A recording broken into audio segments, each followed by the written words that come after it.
The strongest person in the family often forgets herself. In many Indian families, mothers wear multiple hats. They are caregivers, professionals, teachers, problem solvers, and often the emotional center of the household. Everyone knows how much she does for others, but very few people stop and ask, who is taking care of her? Because sometimes the strongest person in the family quietly carries the heaviest load.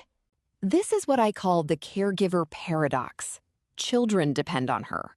Parents depend on her. Partners depend on her. Everyone naturally turns toward her for support. But many women spend decades giving care without giving equal attention to their own health and well-being. And over time, constantly putting yourself last can come with consequences.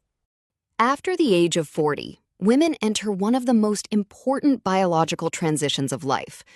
This journey usually begins with perimenopause, followed by menopause, and then postmenopause.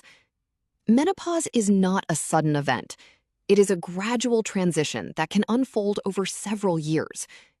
During this period, many women experience hormonal changes, hot flashes, sleep disturbances, and changes in mood or emotions. Yet many women are never taught what to expect. And because these changes are rarely discussed openly, they often come as a surprise. Many people think menopause only means the end of monthly periods, but menopause affects far more than reproduction.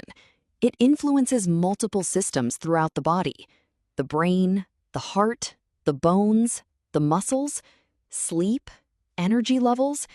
This is why menopause should be viewed as a whole body transition, not simply a reproductive event.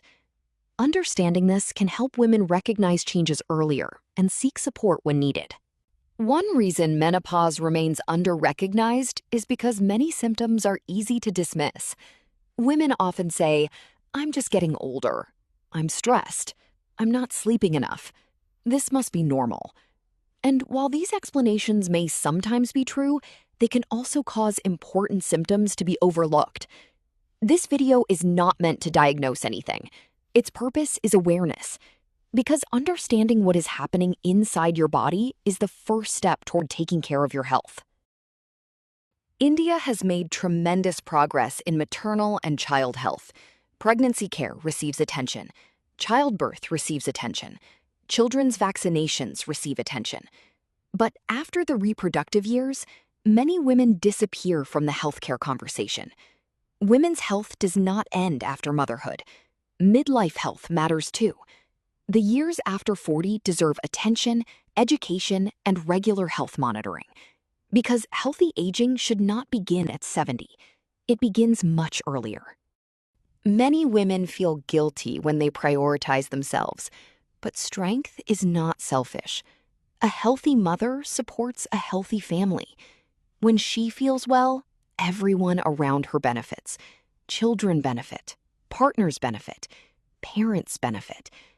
And perhaps the most important message is this: support should not flow in only one direction. Care should move both ways. The people who receive love should also give love back.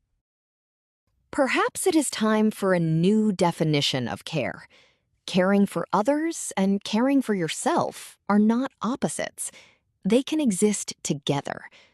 Taking a walk, reading a book, relaxing, exercising, spending time on personal interests. These are not acts of selfishness. They are investments in long-term well-being, because you cannot continue giving from an empty cup forever. After 40, every woman should occasionally pause and ask herself a few simple questions.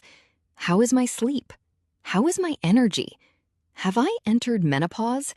When was my last health check? These questions are not about fear.